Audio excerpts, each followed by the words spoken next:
keynote speaker. He is a member of parliament for the Damango constituency in the Savannah region. He graduated from the Kwame Nkrumah University of Science and Technology with a Bachelor of Science degree in physics, with specialization in biomedical physics. His intellectual traits and political aspirations led him to enroll to be trained as a lawyer. And I must say that he is a lawyer of 12 years plus experience at the bar. A goal he accomplished successfully. He was called to the Ghana bar, as I've indicated, in 2012, and has since been a qualified barrister and solicitor of the Supreme Court of Ghana. He has a master's degree in law, LLM, in alternative dispute resolution, ADR, from the Faculty of Law, University of Ghana. In 2017, President Nana Addo Dankwa Akufo-Addo appointed him as the Deputy Chief of Staff in charge of operations at the Office of the President at the age of 33. The youngest in the history of this country to occupy such a position. He has assumed positions as caretaker Minister of Trade and Industry on 16 January 2023 and has done that. And currently, as we speak, he is a caretaker minister for the Ministry of Energy.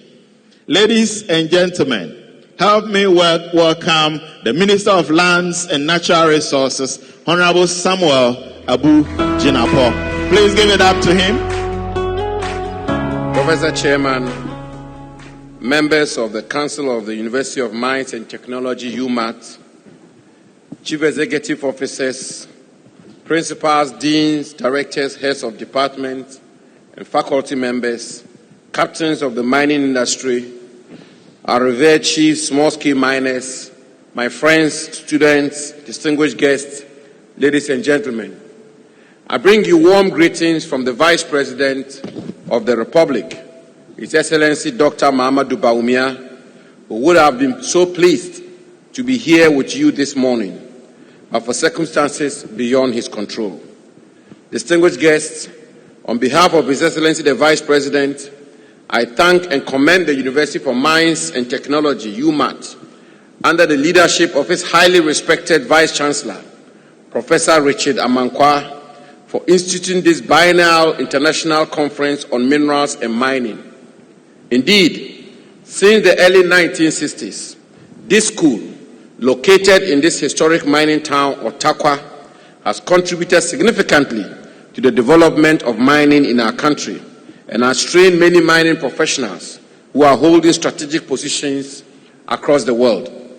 This international conference, which we open its 8th edition this morning, and which seeks to present new developments as well as exchange experiences and practices in mining, is testament to the university's commitment to promoting a sustainable mining industry in Ghana and beyond.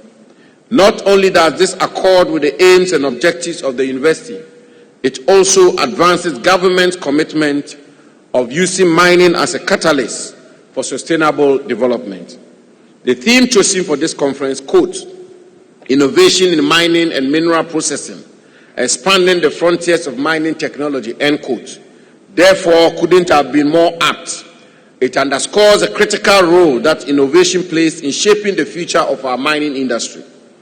Professor Chairman, distinguished guests, colleagues, students, the world's resources have come under severe stress due to rapid population growth and urbanization, increasing agricultural production, and incipient demand for raw materials to meet the needs of our modern-day sophisticated lifestyles, and climate change. The demand for raw materials globally is said to have doubled in the last 20 years. This increasing demand for resources is also contributing to the climate crisis, thereby worsening the pressures on these resources, causing a form of vicious cycle between climate change and resources. Governments across the world are therefore taking measures to address these emerging challenges and improve the sustainability of land and the resource they provide. The landscape of the mining industry, in particular, is evolving rapidly, and Ghana must position herself strategically to harness the opportunities presented by this dynamic sector. We must therefore continue to develop innovative measures that will promote sustainable mining practices while protecting our environment and contributing to national development. The miners' creed says, and I quote, "If you can't grow it, you have to mine it," end quote. This requires that we develop appropriate technologies for mining to ensure that mining contributes meaningfully to national development. Ladies and gentlemen, our country has a long history of mining. Indeed, between the years 1493 and 1600, Ghana accounted for as much as 30% of global gold outputs. And today, we are the leading producer of gold in Africa, alongside substantial production of other minerals like bauxite, manganese, and diamond. But we cannot reap the full benefits of these minerals and other mineral endowments if we fail to develop the right tools and technologies through innovation. It is by harnessing the power of innovation that we can maximize efficiency, reduce waste, and create a knowledge-driven mining sector. It is by the power of technology that we can address the historical, environmental, and social challenges associated with mining, promote energy efficiency, and build a circular economy. And it is through innovation that we can increase production and add more value to the minerals we produce. This conference creates a unique platform for us to examine some of the most important issues in the mining industry, particularly the role of technology and innovation in building a green, sustainable, and safe mining industry. It is an invitation to all of us, particularly industry players and academia, to assess past and current mining practices vis-à-vis the industry we seek to build. And more importantly, it is a call to broaden our frontiers and scale up research to develop affordable and innovative technologies to promote green and sustainable mining and mineral processing. Mr. Chairman, let me now turn my attention to the topic I have been asked to address today, which is, quote, "Critical minerals, Ghana's preparedness for value addition," end quote. This topic is very crucial today, given the prime role critical minerals play in green energy transition. These critical minerals, often rare and geologically complex, underpin our transition to a sustainable low-carbon economy. They are essential for high-tech industries such as electronics, renewable energy, electric vehicles, and defense, making their demand increasingly high across the globe. This presents a great opportunity for countries endowed with these minerals. However, we cannot benefit optimally from these minerals unless we invest in value addition. Today, Africa holds a great deal of these minerals, including 91% of the platinum group of metals, 79% of phosphate rock, 53% of cobalt, 46% of manganese, 35% of chromite, 25% of bauxite, 21% of graphite, 6% of copper, and substantial deposits of other minerals like lithium, iron ore, and rare earth elements. And yet, ladies and gentlemen, we are unable to benefit from them because of what has become known as, and I quote, "dig and ship," end quote.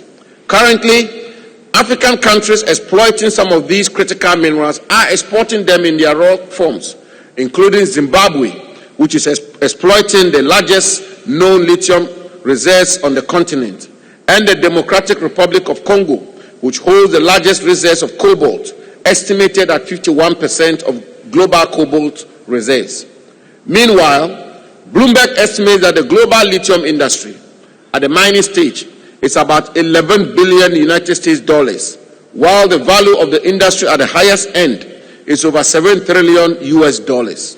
Should we be content with benefit from 11 billion US dollars when we can benefit from the 7 trillion jackpot? Absolutely not. It is for this reason that when we first discovered lithium in commercial quantities, the President of the Republic, His Excellency Nana Addo Dankwa Akufo-Addo, insisted that we treat it differently from the other minerals and develop a special policy for the exploitation and management of our green minerals to ensure optimal benefit from these minerals for the Ghanaian people. Accordingly, a policy statement on the exploitation and management of green minerals was presented to Parliament, and following input from members of Parliament and other stakeholders, a proposal was submitted to Cabinet, which was approved after intense interrogation, revisions, and modifications. Among others, the policy provides for a minimum royalty rate of 7% for green minerals, an increase in state and Ghanaian participation in all green mineral operations to a minimum of 30%, and enhanced local content and local participation, including listing on the Ghana Stock Exchange and value addition and beneficiation for all green minerals mined in Ghana. Based on this policy, we signed our first mining lease for lithium, which incorporates all these provisions, including a 10% royalties rate, an increase in government's free carried interest from 10% to 13%, with additional state participation through the Minerals Income Investment Fund (MIF), and the requirement to list on the Ghana Stock Exchange, which the company has fulfilled by listing over 600 million of its ordinary shares on the Ghana Stock Exchange, giving Ghanaians the opportunity to own part of this company and its operations. Distinguished guests, ladies and gentlemen, on the specific issue of value addition, the lease enjoins the company to establish a chemical plant for refining the lithium we produce, and in the event the company is unable to do so, it will be mandated to sell its product to any company that establishes a chemical plant in the country. This lease, when ratified by Parliament, and hopefully soon, will give us the go-ahead to implement its terms and ensure value addition to our lithium resources. Our non-negotiable policy is to retain as much as possible the full value chain of these minerals in our country and ensure their linkages backward, forward, side stream to other sectors of our national economy. Professor Chairman, beyond lithium, we are expanding this policy to cover other green minerals which we have been mining already in our country. Our mining lease for the exploitation of bauxite in Yinahini in the Ashanti region, for example, provides for a royalty rate of 8% and contains mandatory provisions for the establishment of a refinery solution in partnership with the Ghana Integrated Aluminium Development Corporation, GIADEC. Indeed, we are in the final stages of laying before Parliament a legislative instrument pursuant to Section 28 of the Ghana Integrated Aluminium Development Corporation Act 2018, Act 976, to restrict the export of bauxite in its raw state. Hopefully, this instrument will be passed before the tenure of the current Parliament ends on 6 January 2025. We have also concluded negotiations with the majority shareholder of Ghana Manganese Company, and very soon, His Excellency the President of the Republic will cut short for work to commence on a $450 million United States dollars manganese refinery at Nsuta. This refinery will upgrade the quality of our manganese from the current 27% to about 40%, leading to the production and export of various refined products, including grade manganese, one of the key components for the production of batteries for electric vehicles and energy storage systems. Professor Chairman, distinguished guests, what I have said so far clearly demonstrates government's preparedness for value addition to critical minerals produced in the country. This, we believe, will result in economic diversification and job creation and position our country to leverage on her mineral wealth to drive industrialization and enhance our competitiveness on the global stage. To achieve this, certain fundamentals are sine qua non. First, we must invest in a comprehensive geological investigation to identify and adequately quantify our critical mineral resources as a basis for a diversified and information-based mining sector. We must invest in infrastructure, technology, and human capital to support the development of a robust mineral value chain. Institutions such as the University of Mines and Technology should continue to promote research and development and institute appropriate skills and training interventions to produce the requisite capacities and facilities necessary to build and manage processing plants to add value to the critical minerals we produce.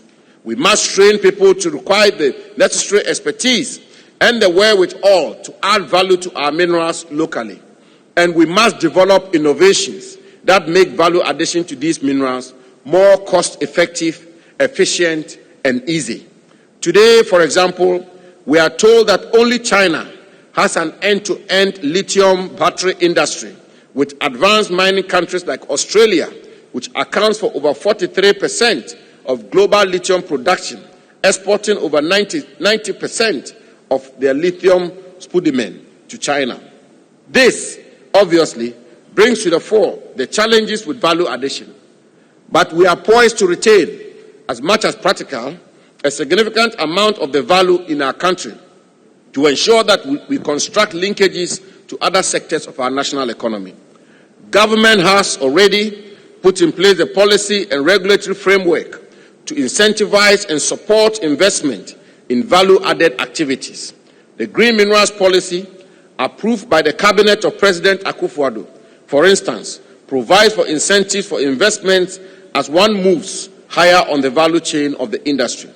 These incentives can only be harnessed if we build the necessary technologies and innovations that make value addition in Ghana competitive and cost-effective. As academic institutions, we must drive research that will lead to the requisite innovation and development of products and services based on our resources, and which will bridge globally available technology to meet our demands locally and beyond. Professor Chairman, distinguished guests, captains of industry, ladies and gentlemen, Ghana's path forward in critical minerals industry lies in the intensification of research and development for value addition to our resources. A greater collaboration is required between regulators of industry, industry players, universities and research institutions, the private sector, and international partners. Adding value to our critical minerals is not just desirable, but crucial to reaping their full benefit for national development. These minerals are not just commodities, but enablers of progress. Prioritizing their value addition will enhance our competitiveness in the mining industry and contribute significantly to socio-economic development and unleash the much-desired prosperity for the mass of our people. Government, obviously, cannot do it alone. Public-private partnership is therefore crucial to drive investment in smelting, refining, and manufacturing. Let this conference, therefore, serve as a renewal of the commitment of all stakeholders in the mining industry to work together towards realizing Ghana's potential as the hub of mineral processing and beneficiation. Ghana is indeed prepared for value addition for our critical minerals, and this preparedness rests on collaboration, innovation, and sustainable practices. Let us therefore work together to unlock the full potential of our mineral wealth, ensuring prosperity for all Ghanaians. On this note, Professor Chairman, ladies and gentlemen, on behalf of the Vice President of the Republic, His Excellency Dr. Mahamadou Bawumia, I declare this 8th UMAT Biennial International Mining and Mineral Conference under the theme, quote, Innovations in Mining and Mineral Processing, Expanding the Frontiers of Mining Technology, end quote, duly opened. I wish you fruitful discussions and look forward to the outcome of this conference. I thank you very much for your attention. Please give it up, give it up, give it up to the minister.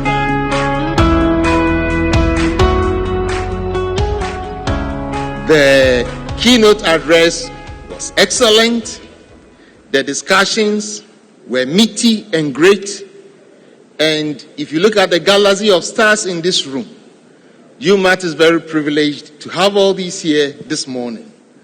On that note, I will say thank you very much, and I wish the authors and the presenters of the various research papers fruitful deliberations after here. Thank you very much. Give it up to them.